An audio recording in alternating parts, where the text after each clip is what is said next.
Blake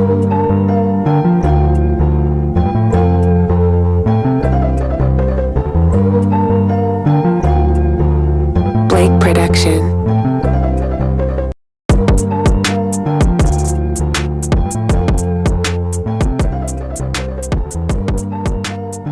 Yo, what is poppin' with the Galaxy squad? I'm going to go for a breakdown here, from a technical breakdown and also more fundamentals, because it seems like on the YouTube that's what a lot of people seem to be interested in on a lot more stocks. So I'm going to do my best. Again, I want to do my best. This is me basically prefacing that I'm not the greatest when it comes to fundamental analysis, but I can be better. So I'm going to be doing my best to improve on that front. And we're going to start off with Galaxy, okay?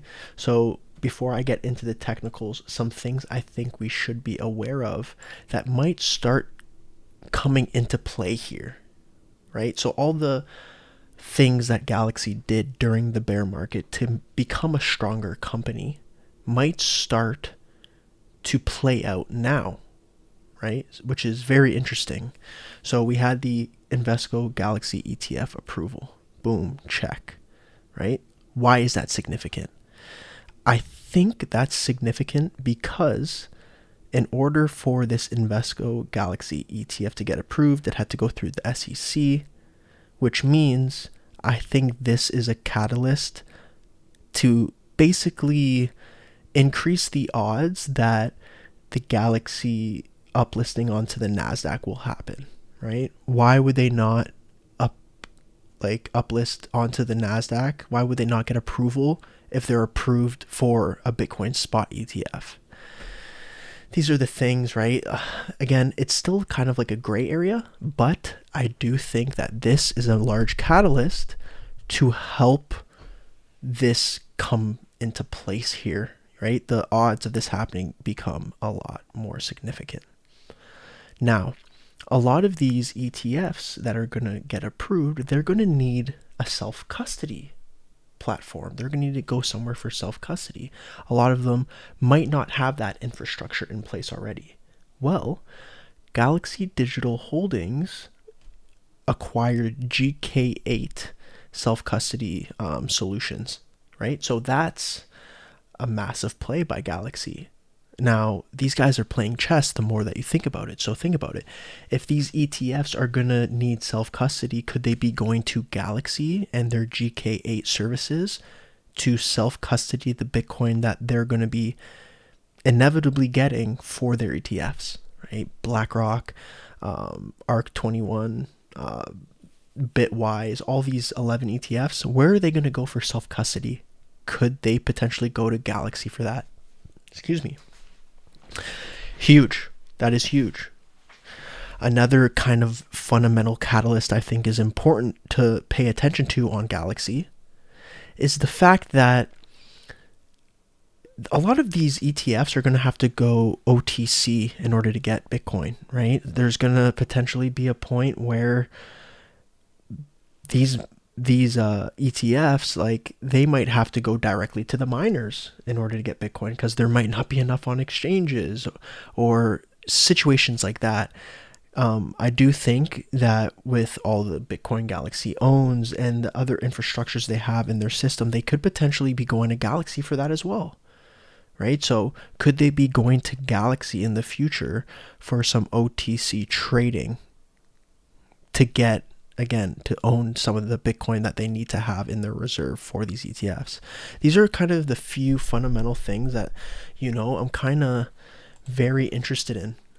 If you want like an overall highlight or summary of, some of Galaxy's really bullish fundamentals, go to my Twitter, NCB Trades, right? Go to my profile, go to the highlights, and then scroll down until you find the ultimate bullish thesis for Galaxy Digital Holdings. And here I have a long list of things, and some of them have started to come true again. For example, the Invesco Galaxy ETF. It's like a TLDR of all the bullish catalysts from a fundamental perspective of why we should be looking into Galaxy. Something I also want to bring up that I think is very interesting We have Morningstar consistently, and again, this is Galaxy Twitter, huge. If you notice, Galaxy or Morningstar upgrades Galaxy's fair value to 19.23, but it says that the market cap up here is 1.16 billion. Now that's interesting because we know that they have over $5.6 billion under management, like assets under management. So how can their company market cap be 1.16 billion when they own, you know what I'm saying? So there's a miscalculation here, right? So if Morningstar thinks it's $20, fuck that, man. We know it's higher than that. And why I think it's going to go higher than that is what we're going to get into right now when we look at the technical analysis of this stock. So I think it's very important, right? We highlight what is going on in Galaxy. Where are we in this stocks cycle? I'm going to be doing this a lot over the next few weeks, and I hope it doesn't get annoying, but it is very, very, very important. Okay, where are we in the stocks cycle? Right now on Galaxy Digital Holdings, where we're at is right here, right? This is a sucker's rally. So what is the psychology of the average person in this area? The psychology of the average person in this area is, this is like a fake pump. It's not going to go back to all-time highs. It's a fake pump. Okay, so this is going to lead us into a point where, you know, there's going to be massive opportunity. So from here, it's going to turn into a base, right? How long is this going to take? Hey, who knows? Nobody knows how long it's going to take. But what we can do here, zoom out, 2-day time frame, we have an amazing reference to look at here, right? So this is Galaxy last bull market. Let's look at how many times they had a massive correction here. Once, twice,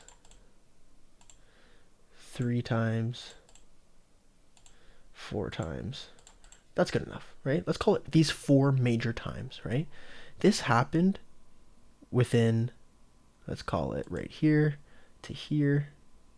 So it's 230 days, okay? In 230 days, there was 4 major corrections in the stock's price. Right here we have 36% from the very highs over here. We have 50% right here. Whoopsie. Right here we have a 30% correction again. 35% correction. You see what I'm getting at? If you look at how long each one of these takes, right? It's about a month, a little bit over a month. 20 days. This one here, 23 days. This one here, 31, or sorry, that's 31%, but it's 16 days. Over here we have 22 days.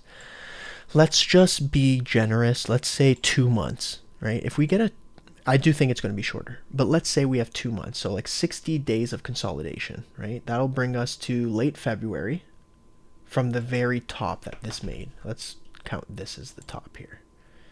And we'll go 60 days, right? So that'll be mid-March, okay? Mid-March, and let's say it brings us back 50%. Where would that bring us, right? This 50% could bring us back to $6.22. Potentially. I'm not saying this is going to happen. This is how we can gauge, right? What is potentially going to happen here? So when we look left now, from where we are in this stock, we can now look and see, well, that would kind of make sense. It's a major point in the chart. Major point in the chart, right around here. We spent so much time under this zone. Another area that would make a lot of sense is if we consolidate back into this area right here. And we can move this down just a bit. Right here. A lot of resistance here, a lot of resistance. We kind of went right above that. That could be tested as support. So that could be 750 to 850 range, right? So there's 2 major zones right now, right? Number 1, this area. And number 2, whoopsie, sorry. The second area being this price level, okay? This is what we're paying attention to. We have the $6.35 zone, right? $6.35. That's the second area we could potentially go to. I don't think we'll go there. First area, I think we'll potentially go to is this 750 to 850 range. Okay, these are the levels we need to pay attention to in the coming weeks that could lead this stock, like the price could lead into these ranges. Okay, it would also make sense in terms of what we'd be looking for, right? This right here, 30 something percent correction, this here being the 50% correction. Okay, this is what we might see over up until mid-March before we get a move to the upside, which would be the $16 to $18 range. I think it would make perfect sense. It would lead everyone into this area of the chart, right? It would lead everyone into disbelief. Yes, we were right. It was a fake rally. It's not going to go. When really we're just testing previous resistance, making sure it's support. I hope this was an educational breakdown. It was long, 10 minutes. But hey, it's jam-packed full of information. I hope this comes of value to you guys. If you like it, retweet, repost, leave a comment, share it if you'd like. That would help a lot. I'm trying to grow as much as I can in 2024. So if this was of value to you, all I ask is to give a like and potentially a share if you feel it's right. Easy, guys.